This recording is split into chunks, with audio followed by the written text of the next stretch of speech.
in Texas and COVID testing policies on campus mean for life in Denton. How the graphics department is bringing a new look to the Union. And how you can stay safe and be weather aware for this severe weather season. Broadcasting live from the University of North Texas, this is ntTV Nightly News. Thanks for joining us on ntTV Nightly News. I'm Hannah Minch. And I'm Andrew Fancher. It's COVID confusion in Texas. Yesterday, Governor Greg Abbott announced a major change in our fight against COVID-19. And today, officials are trying to figure out what it means. The governor said it's time to restore normalcy for Texans by reopening Texas 100%, but understanding that COVID-19 has not disappeared. Each person has a role to play in their own personal safety and the safety of others. By also canceling the statewide mask mandate, the governor gave businesses and school systems a rhetoric. Do they keep the mask mandate or not? Here at UNT, Neil Smatrisk made this announcement confirming that our current protocols will remain in effect. UNT's current COVID-19 safety protocols have been developed using a local, state, and federal guideline and have kept our campus community safe throughout the pandemic. We expect students, faculty, and staff to continue to comply with our safety measures so that we can hold our face-to-face classes and other events safely. Dr. Cynthia Herman, head of the UNT Health and Wellness Center, said this afternoon she is not worried that the governor's move will harm UNT because our current safety protocols are remaining unchanged. UNT has done a good job in prioritizing the safety of our community. A major tool in keeping us all safe is the addition of the new COVID vaccine from Johnson & Johnson. I think that the introduction of the Johnson & Johnson vaccine, the third vaccine, is really going to be a game changer, not only for us here on campus, but for the country, just in general. Having 3 vaccine manufacturers available is going to significantly increase the amount of vaccines that we get out to folks, how quickly those get out to people, etc. The Johnson & Johnson, I think, is really unique with it being a 1-dose vaccine. That's going to make things a lot easier logistically for getting folks fully vaccinated. UNT will be receiving a variety of the vaccines for distribution, but Dr. Herman says the timing is still a question mark. Doesn't matter to us which one we get. We requested Pfizer, Moderna. We will request Johnson & Johnson this week. So we'll take anything that we can get and we'll be happy to distribute that. It does just make it easier on our part as far as scheduling and for the participants who actually get the vaccine if they only have to come in and do things one time. Dr. Herman is also confident that the increased testing on campus is a real benefit. Today is the first day of UNT's COVID testing mandate for in-person events. ntTV's Hannah Gonzalez has more on this protocol. That's right. Even though Governor Greg Abbott put an end to the state's mask mandate, UNT begins its mandatory testing for all in-person events. Now, the university implemented this mandate in efforts to stop the spread. The Gateway Center offers a simple way for you to get your results. Site specialist Austin Penny will tell you this process. Once you schedule an appointment, you show up during your designated time, and then you'll come in and you'll stand 6 feet away from our computers, and we'll log you in with a code that'll start with a CUR number, and then you'll move to our proctoring section where a curative employee will proctor you on how to take the test. While each scheduled appointment is in 30-minute intervals, some testings can be as short as 5 to 7 minutes. Now, the turnover time for these results can be anywhere from 48 to 72 hours, and the results will be sent either through text or your student email. Whether or not you're required to get tested, I recommend everyone takes that extra safety precaution. Hannah and Andrew, that's all I have for you tonight. Back to you in the studio. Thanks, Hannah. Well, it sure is nice to see some sunshine today, don't you think, Andrew? I certainly agree, Hannah, and hopefully that sunshine is here to stay. Let's see what our weather anchor Donald Britton has to say. Donald? Thanks, guys.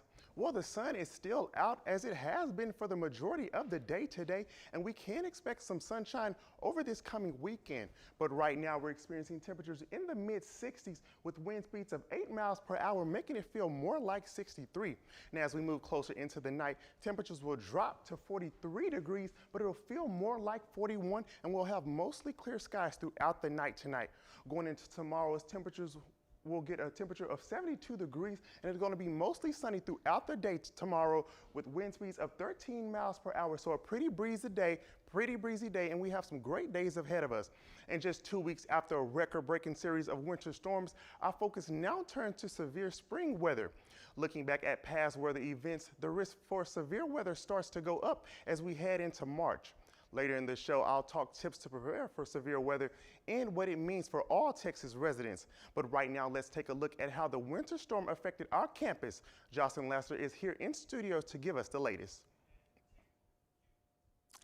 That's right, Donald. Winter Storm Uri devastated many parts of North Texas, including Sorority Row. As you can see, some of these homes experienced severe flooding due to busted pipes that led to water damage. Restoration services are underway to repair these issues.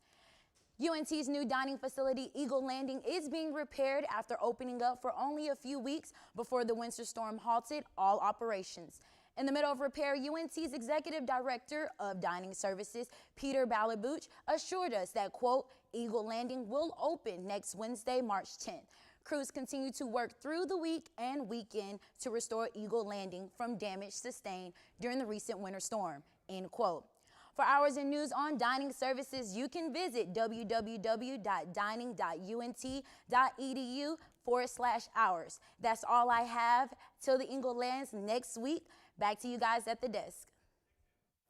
Thanks, Jocelyn. Coming up, how companies are advocating for DACA dreamers. And updates on the vaccine rollout to teachers. Stay with us.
More than 100 U.S. companies filed a joint letter calling for Congress to pass legislation that would grant Dreamers a pathway to citizenship. Dreamers were brought to the U.S. illegally as children and have now been at the forefront of battling the coronavirus pandemic. The companies that are part of this coalition warn that failure to pass any legislation would result in a loss of billions of dollars in GDP and taxes, while continuing the immigration limbo that many face. Earlier this year, Democrats introduced their own immigration bill that would provide a pathway to citizenship for nearly 11 million undocumented immigrants. But the bill faces a steep battle in the Congress, where Democrats hold a thin majority. As COVID restrictions begin to ease up in different states around the country, many citizens are wondering what the relief bill will look like. CNN's Britt Conway has more. This is not the time to relax restrictions. But it's happening in areas around the country. Texas is rolling back everything. Too many Texans have been sidelined from employment opportunities. There will be a lot of businesses that are going to pull down those mask mandates. In Mississippi, masks won't be required anymore. This new order removes all of our county mask mandates and allows businesses to operate at full capacity. Woohoo! I'm about done with masks. Kentucky, Louisiana, Massachusetts, Michigan, and Pennsylvania are all easing capacity restrictions. So is the city of Chicago. South Carolina is eliminating restrictions on alcohol sales and large gatherings. And Florida is bracing for spring break. Certainly, there's optimism about the vaccines. We're now on track to have enough vaccine supply for every adult in America by the end of May. But health experts and healthcare workers caution against looser guidelines. It is really risky to say it's over. We still have COVID patients. It's not like the COVID patients are gone. It's not like they're not dying. The federal government promises relief is coming, but lawmakers are still battling over exactly what that'll look like as millions of Americans inch closer to their extended unemployment benefits starting to run out March 14th. I'm Britt Conway reporting. The wait for educators around the country is finally over. On Tuesday, Biden's administration directed all states to expand the eligibility for vaccines to include those who work in schools and child care operations. The president's goal is to have every pre-K through 12 educator receive at least one shot by the end of March. This order benefits child care workers, bus drivers, and school staff. Well, it sure is starting to feel a lot like springtime, don't you think, Andy? I do, Hannah, and hopefully it's here to stay. Now let's see what our weather anchor, Donald Britton, has for us. Donald?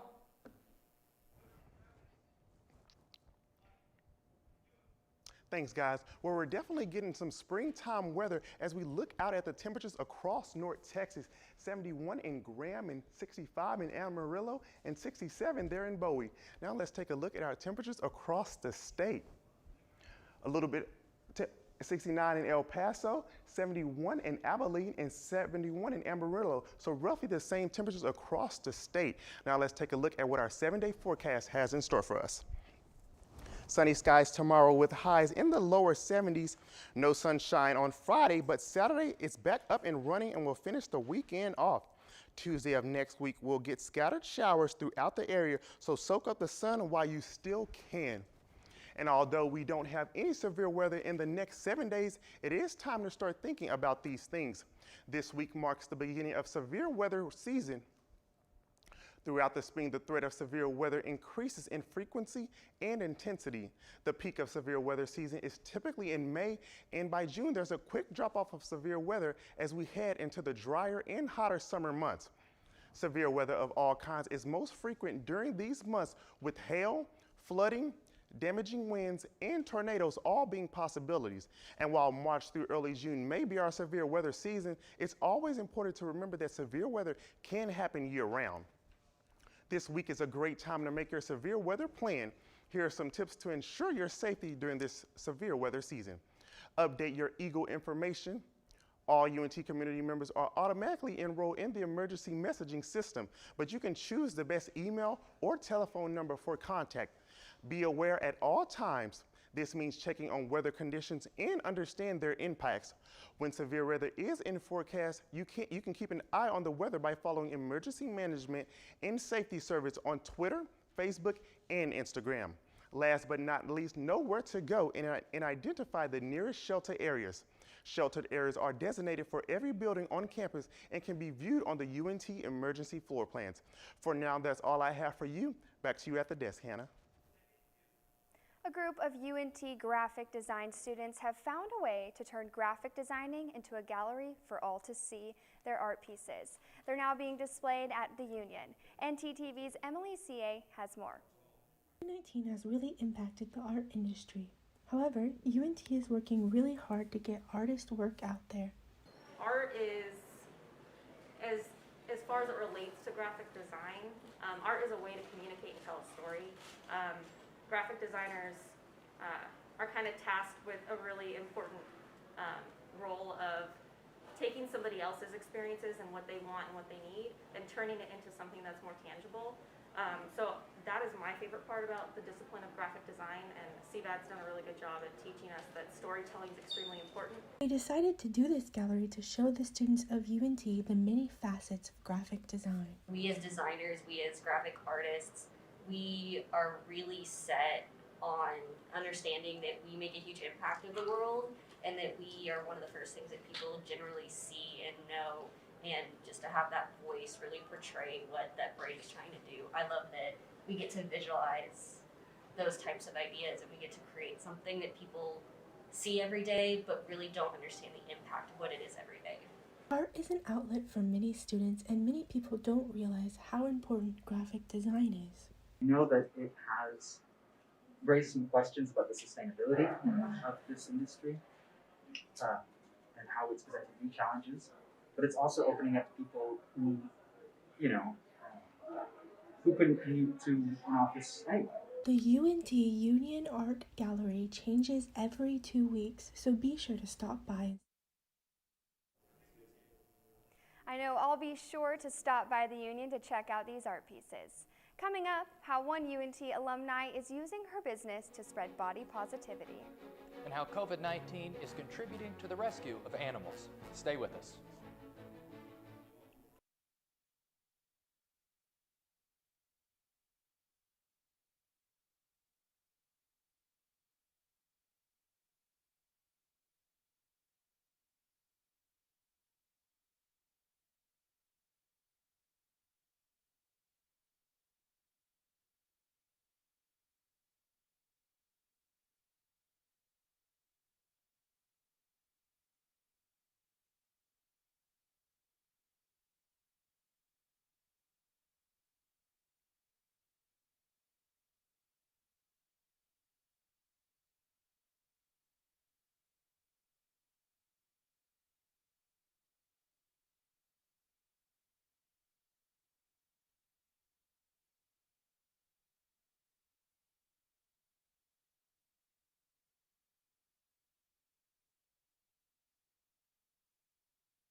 A small business owner is looking out for the community in more ways than one. Her mission, to provide customers with confidence through recycled clothes. Right off the Denton Square is a small business called Second Hand Salvage Shop. The young owner, a former UNT fashion student, is selling more than second-hand clothes. She is selling confidence. That's something that we really want, is for people to come in and know that they are welcome, they're beautiful, and we want them to feel accepted. Juliana DeGennaro used to only go thrifting for herself, but eventually she collected enough items to sell at a booth in the downtown mini mall on the square. Business grew quickly, so Juliana decided to open a shop of her own.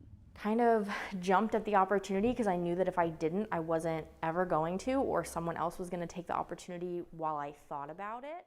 DeGennaro's inspiration comes from her love of fashion, as well as her own body image struggles.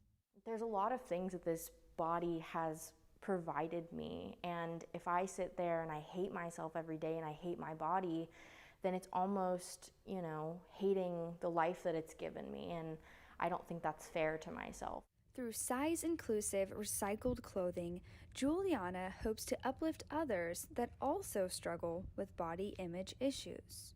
We're sourcing things secondhand, so I'm not going to be able to have every size all the time, but I want to make that effort.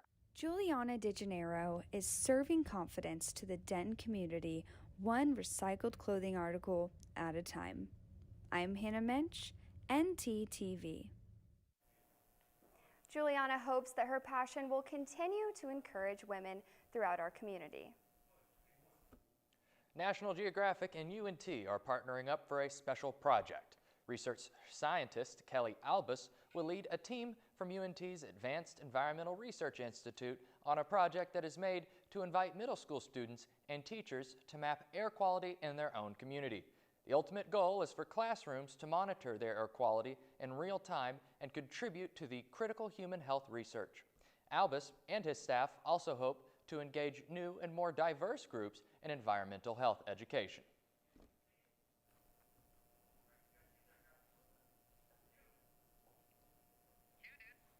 One of my favorite things in March is the basketball, and UNT right now is in the thick of it. And the thing I like is that the men and the women are playing great ball. Let's go over to Armando Berry, who's been following all the action. Armando? Yeah, guys, a lot of hopes and dreams can be decided in the next couple days for the Mean Green. I'll tell you about it right after this.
As regular season winds down, the stakes rise up, and UNT's women's and men's basketball teams are no exception. It starts with the ladies first, as the Super Pit will host a matchup between the top two teams of CUSA's West Division tomorrow night.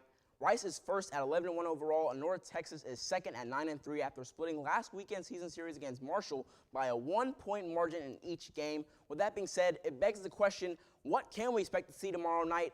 You'll just have to come out and see how the Mean Green finish the regular season out against their biggest challenge yet when they tip off tomorrow night at the Pit at 7. If you're not able to make it to the Pit tomorrow night, don't even sweat it. We're going to get some Mean Green men's basketball for 2 days as they host UAB on Friday night and Saturday afternoon. The men's basketball team also split last week's series against Marshall and will be entering the Pit second in the West Division at 13-7 overall. UAB trailing closely behind at third, the Mean Green's last regular season outing could hold a lot of weight for any hopes of repeating as CUSA champs. But hey, who better have pressure on than reigning CUSA Player of the Year, reigning CUSA Male Athlete of the Year, Javion Hamlet. He's looking like vintage Player of the Year Hamlet after dropping 38 on Marshall last week. With CUSA tourney coming up soon, we'll just have to see how far Hamlet can take the Mean Green in his final season. After breaking records across the country from Apogee Stadium, Jalen Darden's draft dreams may just come true. The former North Texas wideout has become the third member of the Mean Green to receive an invite to the NFL Draft Combine. Due to COVID-19 restrictions, the event will take place virtually through North Texas Pro Day on March 25th. Darden solidified his status as a standout at North Texas after finishing his senior season with 19 touchdowns, with only Alabama Heisman Trophy winner Devontae Smith having more in the nation. We'll have to wait until April 29th to see if Darden will become a part of the Mean Green's NFL family. That's it for sports tonight. Back to you guys at the desk. Thanks, Armando. Now, Hannah, have you ever looked at an old photograph and wondered what it would look like to bring it back to life? No, I can't say I have. That sounds a little creepy. I think I'd rather leave the dead where they are. Well, that's too bad because it's already happened. A brand new AI technology has the ability to animate old photos, and they might just bring back some haunted memories. Genealogy company MyHeritage has debuted a new online tool that is the talk of the Twisted Tech town. The technology, called Deep Nostalgia, uses artificial intelligence to animate faces in old photographs, bringing them to bizarre life. The company used old family photographs to show off the tech, along with some famous ones like those of Oscar Wilde and Albert Einstein. In addition to animation, the site can also colorize and enhance old photos to make them shine. The digital simulations can feel both familiar and downright eerie. It's similar to technology used to make deepfakes, fake videos of real people, which has raised concerns about the spread of disinformation. Controversy aside, technology can do some truly amazing things. Like, how about reading a more than 300-year-old sealed letter without actually opening it up? Before envelopes, people locked letters using intricate ways of folding the paper. A research team found a way to read one of these letters without breaking its seal. Experts didn't want to damage the fragile letters, which were found in an old trunk in the Netherlands, so they used a highly sensitive X-ray scanner and sophisticated computer algorithms to unlock, unfold, and understand the parchment virtually. Researchers found the letter, dated July of 1697, was a request for a certified copy of a death notice. For Take a Look at This, I'm Jeremy Roth. Well, that's certainly an interesting story. Hannah, if there's anyone you could see brought back to life in an image, who would it be? That is a tough one. I think I'd love to see Marilyn Monroe brought back to life. Excellent response. Now, thanks for watching ntTV Nightly News. Join us again tomorrow night here at 6 p.m. on North Texas Television.